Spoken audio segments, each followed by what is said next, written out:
친구들 반갑습니다. 이번 주부터는 함께 우리 창세기 말씀을 묵상하게 되는데요.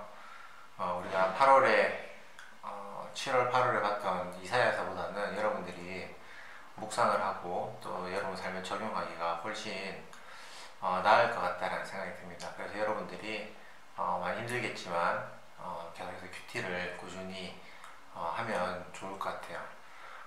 9월, 10월 큐티책을 여러분 개인적으로 구매를 해주시고요. 그리고 그 큐티책을 정말 여러분들이 도저히 혼자서 구매 못하는 상황이다. 그러면 여러분 선생님들에게 알려주시면 좋겠습니다. 그러면 교회에서 저희들이 준비를 해서 전달해 드리든지 그렇게 하도록 할 테니까요. 하여간 여러분들 웬만하면 여러분 개인적으로 다 구할 수 있을 거예요. 여러분들이 기독교 서점을 가서 구매하셔도 좋고 아니면 인터넷으로 구매를 하셔도 됩니다. 그래서 여러분들이 여러분의 용돈으로 여러분들이 구매를 해서 큐티를 이 9월, 10월에도 계속 해 나가면 좋겠습니다. 오늘 함께 읽은 본문은 요셉이라는 인물이 보디발의 집에서 일을 하다가 감옥으로 가게 된 경위에 대한 내용을 다루고 있습니다. 요셉은 여러분 친구들이 잘 아는 것처럼 야곱의 막내 아들이죠. 야곱에게는 12아들이 있었는데 야곱은 유난히 막내 아들 요셉을 사랑했고 이 때문에 형들의 시기와 질투를 받아야만 했습니다. 이 형들의 시기와 질투는 요셉이 꾸었던 꿈으로 인해 극에 달하게 되고 그 때문에 결국 형들은 요셉을 애굽의 종으로 팔아넘기게 됩니다. 애굽으로 간 요셉은 보디발이라는 인물의 집에 종으로 가게 되는데요. 여기에서부터 오늘 본문의 이야기가 시작이 됩니다. 자, 그런데 여러분, 우리가 오늘 본문의 이 내용을, 그 내용의 의미를 제대로 이해하려면요, 단순히 그냥 요셉이 이런 사람이다, 요셉이 어떻게 했다라는 것도 중요하지만 그것보다도 창세기 전체의 흐름이 어떤지를 우리가 살펴보고 그 창세기 전체의 흐름, 즉 창세기 전체의 그 문맥 속에서 오늘 본문을 보면 훨씬 더 좋을 것 같습니다. 여러분, 이 창세기라는 그 책의 제목은 시작, 기원이라는 의미를 지니고 있는데요. 그 이름에서 알 수 있듯 우리는 이 책이 창세기가 하나님의 그 창조에 관한, 태초에 관한 책이다라고 우리가 생각할 수 있습니다. 하지만 창세기가 총 50장에 걸쳐 기록이 되어 있는데 창조에 관한 기사는 사실 이 3장에 걸쳐서만 다루고 있습니다. 그렇다면 여러분 창세기에서 가장 많은 장을 할애해서 다루고 있는 내용이 무엇일까요? 그것은 바로 조상들에 관한, 족장들에 관한 이야기입니다. 우리가 잘 알고 있는 아브라함으로부터 시작해 아브라함, 이삭, 야곱, 그리고 오늘 본문에 등장하는 요셉의 이야기가 무려 39장에 걸쳐 기록이 되어 있습니다. 이 창세기에 할애된 양으로 봐서 우리는 이 창세기에서 핵심적으로 다루는 내용이 이 4사람, 이 4명의 족장들에 대한 이야기다라는 것을 알 수가 있죠. 자, 그런데 이 족장들의 이야기는 단순한 인류의 시작을 말하기 위한 이야기는 아닙니다. 아브라함으로부터 시작해 이 족장들이 어떻게 하나님의 백성으로서 이스라엘이라는 그 큰 민족이 되어 가는지에 대한 내용, 즉 하나님의 백성들에 대한 시작과 기원에 관한 이야기가 바로 창세기입니다. 우리는 창세기에 나타난 아브라함 이야기를 여러분 잘 알 겁니다. 여러분 아브라함이 첫 번째 족장이라 할 수 있는데요. 아브라함에게는 별명이 있죠. 아마 들어왔을 겁니다. 바로 믿음의 조상이라는 우리가 별명으로도 잘 부릅니다. 아브라함이 믿음의 조상이 되었던 것은 생명의 주관자인 창조주 하나님께서 아내인 사라에게 새로운 생명을 주실 것과 그리고 그 아들 이삭을 제물로 바쳐도 그의 생명을 다시 살리실 것을 확신했기 때문입니다. 이런 믿음을 가진 아브라함이었기에 하나님은 그와 매우 중요한 약속을 맺게 되죠. 그 약속은 다름이 아니라 하나님께서 아브라함을 축복하셔서 아브라함의 자손들을 번성하게 하여 그들을 하나님의 백성으로 삼아주겠다라는 것이었습니다. 그리고 이 약속은 아브라함, 이삭, 야곱, 요셉 통해 계속해서 이어지게 됩니다. 즉, 각 족장들을 통해 아브라함에게 주어진 하나님의 약속이 계속해서 어떻게 이루어지고 있는지 그 과정을 보여주는 것이 바로 창세기의 내용이라는 것입니다. 그리고 이것이 창세기가 가지고 있는 전체 문맥이라 할 수 있습니다. 아브라함에게 주어진 자손 번성의 약속이 어떻게 성취가 되는지를 오늘 요셉 이야기를 통해 우리는 볼 수 있어야 한다는 것이죠. 오늘 본문의 그 구조를 보면요, 아주 재미있는 사실을 발견할 수 있는데요. 이 요셉의 이야기의 처음과 끝에, 즉 39장의 처음과 끝에 동이라는 표현이 각각 2번씩 등장합니다. 2절과 3절을 보면 여호와께서 요셉과 함께 하심으로 요셉이 성공을 하였다라는 표현이 나오고요. 또 쭉 가서 마지막에 21절과 23절을 보면 여호와께서 요셉과 함께 하심으로 요셉이 한결같은 사랑을 받다, 또 성공하였다라는 동일한 표현이 등장을 하는 겁니다. 여러분, 우리가 글을 읽을 때 그 글의 주제를 파악할 때 몇 가지 방법들이 있죠. 그 주제문이 첫 문장에 나올 수도 있고 마지막에 나올 수도 있고 중간에 나올 수도 있습니다.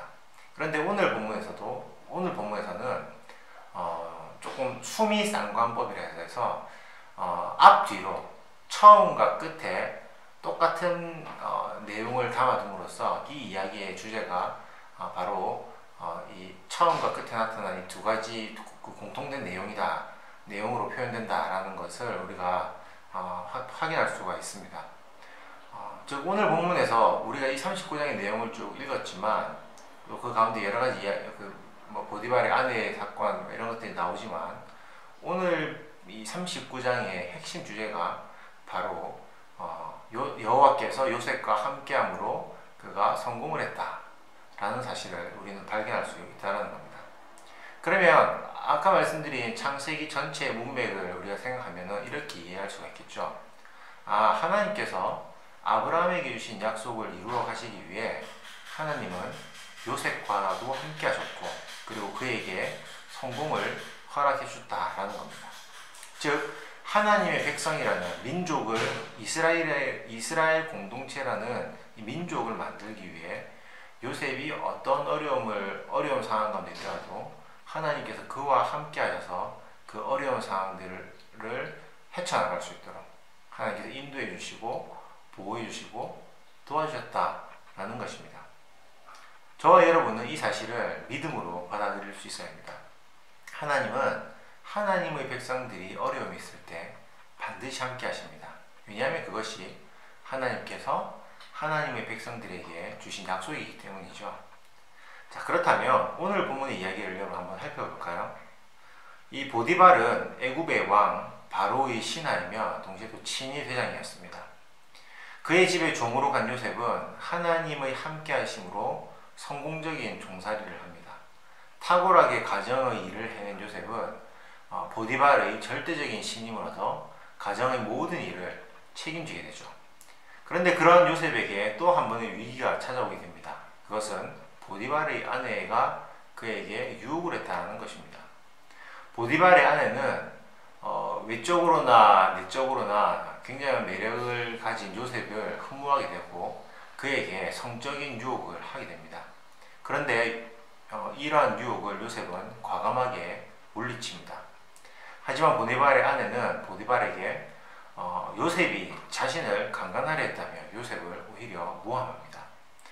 요셉에 대한 절대적인 신뢰를 가지고 있었던 보디발은 정말 요셉이 그런 사람이 아니라는 것을 사실 잘 알고 있었습니다.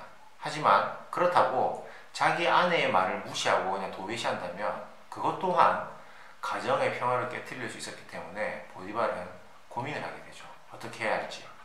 그래서 보디발이 결정한 것이 무엇이냐면 비교적 편안한 감옥인 그 왕의 죄수들을 가두는 감옥에 요셉을 가두게 됩니다. 만약 보디발이 그의 아내의 말만 믿고 요셉이 정말 그렇게 나쁜 행동을 했다라고 믿었다면 그는 그의 고난으로 사실 요셉을 즉결 사형할 수도 있었습니다. 하지만 그렇게 하지 않고 감옥으로 보냈죠. 그런데 감옥에 갇힌 요셉에게도 하나님은 그 약속을 따라 신실하게 행하셨습니다. 감옥에 갇힌 요셉에게 또 하나님께서 함께 하셔서 성공하도록 하셨는데, 그것은 간수장의 절대적인 신임을 얻어 감옥을 관리하는 일을 하게 되었다는 것입니다. 이것도 아주 재미있는 구조라고 할 수 있죠. 보디발의 집에서는 보디발에게 절대적인 신임을 얻어서 그 집안을 관리하고, 감옥에 가서는 간수장에게 절대적인 신임을 얻어 감옥의 모든 것을 관리하는 역할을 하게 되었다는 겁니다. 여러분, 오늘 본문에 나타난 이야기가 바로 이런 내용입니다. 그리고 이 이야기의 핵심 주제는 앞서 말씀드린 것처럼 하나님께서 그 약속을 따라 요셉과 함께 하셨고 그가 성공할 수 있도록 도와주셨다라는 것입니다.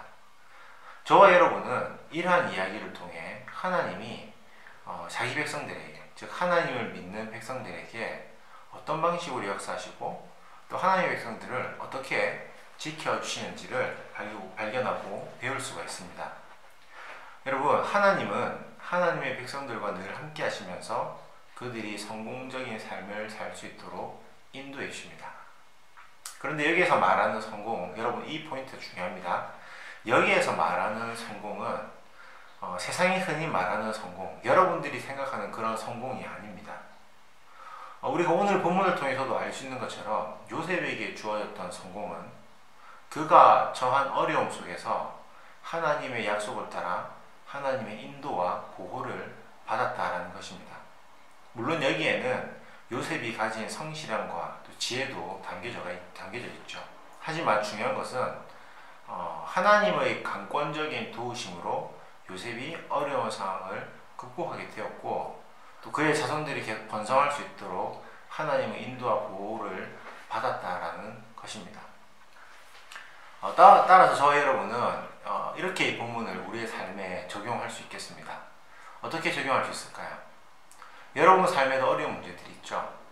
여러분이 어려운 상황을 만날 때마다 이 말씀을 기억하며 이렇게 생각을 하는 겁니다.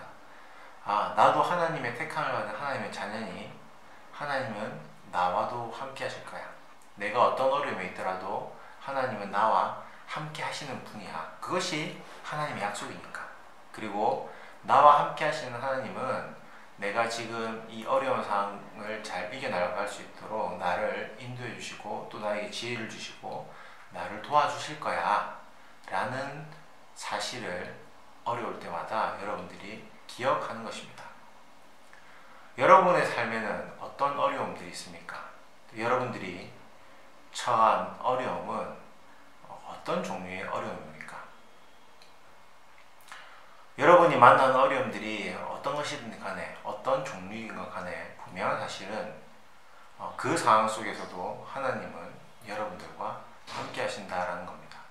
그리고 그 하나님은 여러분이 처한 상황을 잘 이겨나갈 수 있도록 잘 극복할 수 있도록 여러분을 도우시고 인도하시고 그렇게 선한 길로 이끌어 주신다라는 사실입니다.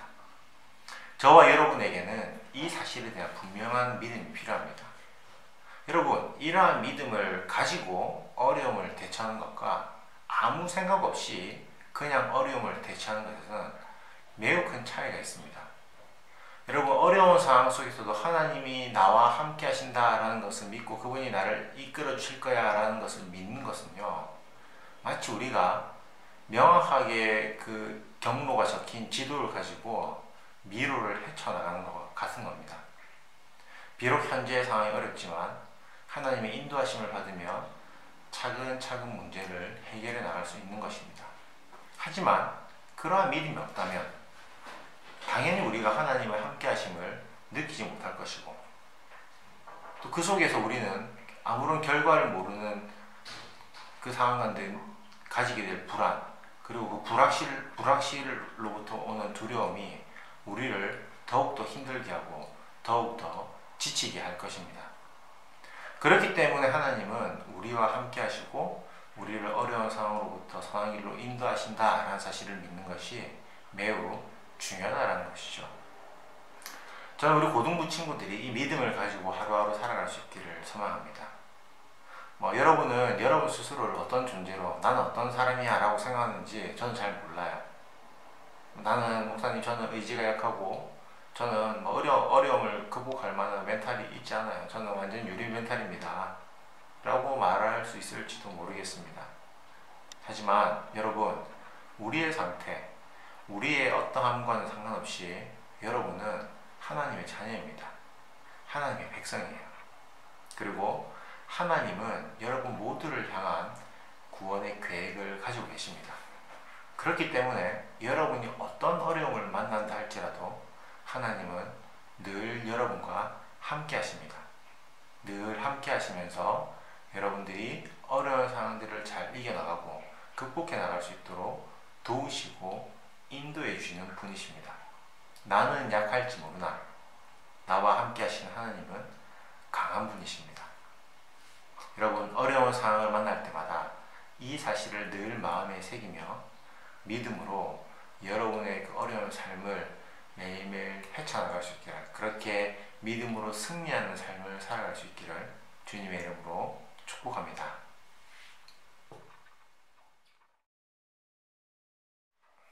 자, 친구들, 광고하겠습니다. 아까 설교 전에 얘기한 것처럼 이제 9월부터, 이번 주부터 이제 9월이 시작되죠. 여러분 9월, 10월 매일 성경 큐티째 여러분들이 구매하셔서 큐티를 해주셨으면 좋겠습니다. 지금 우리가 온라인으로 예배를 드리게 되었는데요.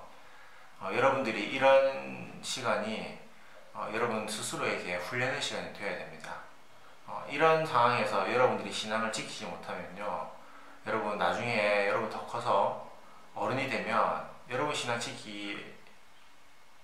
지키기가 더 어려운 상황들을 훨씬 더 많이 만나게 되고 그 어려움들을 여러분 극복하지 못하는 상황이 올 수도 있습니다. 그렇기 때문에 여러분, 여러분들이 여러분들의 신앙의 훈련을 한다는 마음으로 꼭 큐티 묵상을 매일매일 할 수 있으면 좋겠습니다. 그리고 온라인으로 우리가 예배를 드리는 동안 제가 우리 9월에 이벤트를 하나 하려고 해요. 그건 뭐냐면요, 여러분들이 이 영상을 보시고 9월 한 달 동안 오늘 이번 주부터, 그러니까 오늘 여러분과 나눈 말씀부터 시작해서 듣고 여러분들이 여러분들의 언어로 정리를 하십시오. 예, 즉 설교를 좀 요약해 보세요. 요약하시고 적용도 해보시고, 목사님 저는 이렇게 살겠습니다. 간단하게 해도 좋아요. 간단하게 해도 좋고, 오늘 뭐 이런 내용이었는데 이번 주에 제가 이렇게 살게요 라는, 그렇게 말씀을 듣고 여러분 삶에 적용까지 정리를 하셔가지고 저에게 카톡으로 아니면 문자로 보내주시면 제가 여러분들께 선물을 드리도록 하겠습니다. 그래서 여러분들이 꼭 온라인으로 예배를 드리는 동안 특별히 말씀을 좀 여러분들이 잘 들으시고 여러분들 하나님의 말씀을 여러분 마음과 잘 새길 수 있으면 좋겠습니다. 네, 여러분 그렇게 할 수 있죠? 네, 그럼 우리 다음 주에 또 뵙도록 하겠습니다.